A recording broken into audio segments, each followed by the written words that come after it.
University of Missouri Healthcare knows you've got better places to be than in a hospital.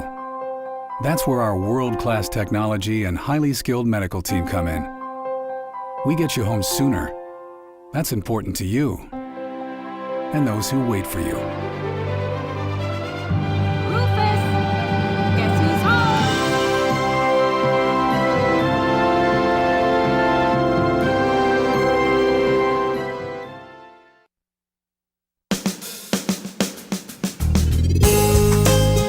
Good morning and welcome to Radio Friends on this Tuesday, September the 20th. Our two topics today are MU student activities and Bradford farms. Let's start first of all with Tim REINBOTT. Welcome. Hi. Welcome back to Radio Friends. Hey, you Paul. had the Tomato Festival. Yes, we did about a month ago in August, and we had some challenges this year about growing tomatoes. Oh, but we it hadn't been that great of a season for tomatoes. No, has it hasn't. You know, I promised you 3 years ago we'd never have these bad years, and Yeah. we've had them ever since. Well, I tell you what, my tomatoes were doing okay until, what was it, in July? Oh. We had 3 weeks of 100 plus, 100 degree plus, and it just, even though I was watering every day, it just burnt the blooms. Above 93, they will not Burnt the pollinate. blooms. Then that 100-degree heat of 3 weeks ended, and they started reviving. And then, doggone if we didn't get a couple of days of 101 and 102 degrees, but they're looking a little bit better right now. They are, and I'm really hoping that we're going to get a nice late September crop now. Yeah. And Well, if we don't get a frost. oh, we won't get a frost. Oh, Yeah, hey, believe me I tell now. you what, Tim. We started September the 1st, we had 100 degrees, and I said, watch, we'll go out of September and we'll have a frost at the end of Oh, September. that would be bad. I hope it's wrong. I hope I it's do wrong. too. But I remember, I think it was about 20 years ago. I remember September 29th, we had a frost. I was scraping ice gosh. off the window.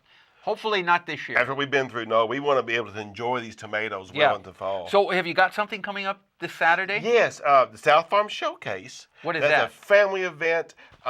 Its title is Fun on the Farm, but we're going to have a lot of educational events for families and of all ages. And I'm going to be there with our tomatoes, and I'm hoping to have a couple of 3 dozen of our different tomato varieties and have the folks taste them and get to compare them. Well, you brought some tomatoes in here, and I tell you, if you'd like to see them, go to kbia.org, click on Radio Friends, and then the vodcast. And, Virginia Sweets. this Virginia Sweets, look at here. This tomato, it came off the vine with its name on there. So, but it's a red and a yellow tomato. Yes, it's an heirloom. And it tasted really good. Okay, go look at it on our website. Then this one is a green tomato. This is Called a ripe, Green Zebra, yes. This is a ripe tomato. Yes. When you see, it looks like a little miniature bowling ball there. When you see a green tomato and it's supposed to be green, how do you know when it's ripe? That's a tough question, isn't It's it? very, very tough. You just have to watch it all year. It's like trying to decide when the watermelon is ready to pick. Well, they'll kind of come off, with a touch. Off the vine, yes, really. Okay. And then you have you got another one here. That's a black brandy wine. Oh, this is brandy wine?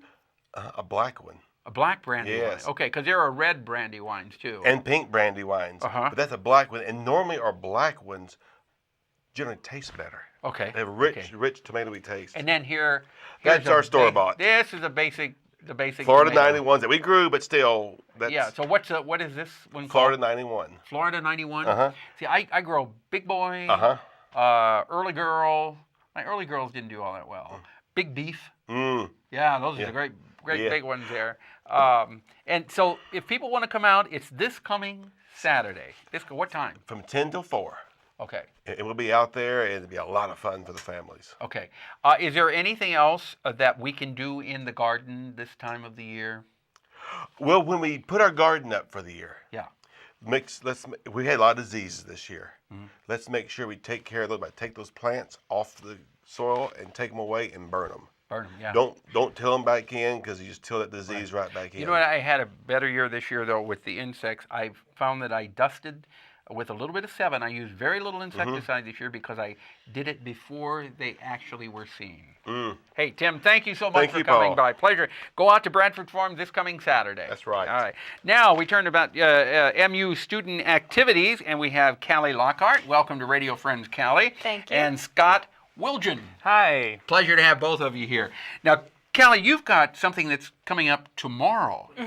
And it's pretty dramatic. Oh yeah, it's called Fire Factor. It's when with the fire department and Res Life, we burn a mock dorm room on Speaker Circle.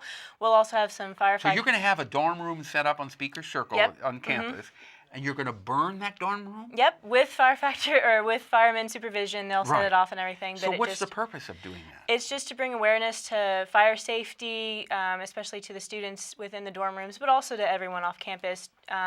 It's just a very visual way to see the destruction and how quick a fire can truly just destroy everything. Right. Simply by forgetting that you've got a candle burning. Exactly. Candle burning. Or... Technically, in dorm rooms, they're not supposed to have an open flame or even incense. Oh, you're not even supposed to have candles? No, but I guess some people may get around that rule. But there's a reason why they have that rule in place, is because the fire is, and then fire spreads really easily, and so it can go from dorm room to dorm room and in the halls and all that stuff. So that'll be tomorrow? Tomorrow, September 21st. Speaker Circle, what time? It starts, the burn is going to be at like 11:50, noon, in between there, and then we'll also have free pizza and free soda, free T-shirts. So after you burn the dorm room, you're going to have you're going to have free pizza and soda. Free food, and then there's also a fireman's challenge, like kind of a obstacle course, and they're having bucket rides and stuff like that. All right, sounds good. Then Scott, you're here to tell us about the International Bazaar. Yeah. Right? What is that? Well, it's an event that we have that goes on every single year, and it's actually going to be next week on Tuesday, September 27th, from 11 a.m. to 2 p.m. And Mizzou actually is almost like a small embassy. It has tons of international students. Yeah. And we have all of them come out, and they cook their local, like, cultural food, and it's out there for free. People can go around and just taste all the different flavors. So that will be September 27th? Yes. What time?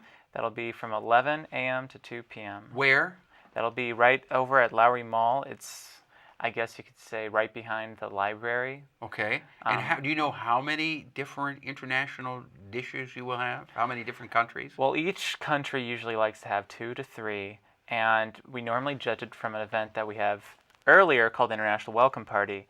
We're looking at possibly 16 different international groups at there. So, I mean, you do the math. There's a lot of food there for everybody. Exactly. The International Bazaar. Yes. Next Tuesday.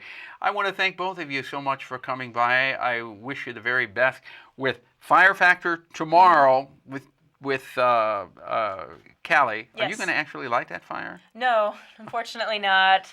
That would be quite fun, but it's probably better for the firemen to do All right. that. And Scott, thank you for the International Bazaar. Tomorrow on our show, we'll talk about Phoenix Fringe. Our program directed by Travis McMillan of the Reynolds Journalism Institute. Audio is Pat Akers from KBIA. Our floor director is Austin Fax. And our assistant producer and guest coordinator, Uncle James Mauser. To listen to this program again or watch it, go to kbia.org, click on Radio Friends, sign up for a vodcast or a podcast. It's free, and like us on Facebook if you would. Bye-bye.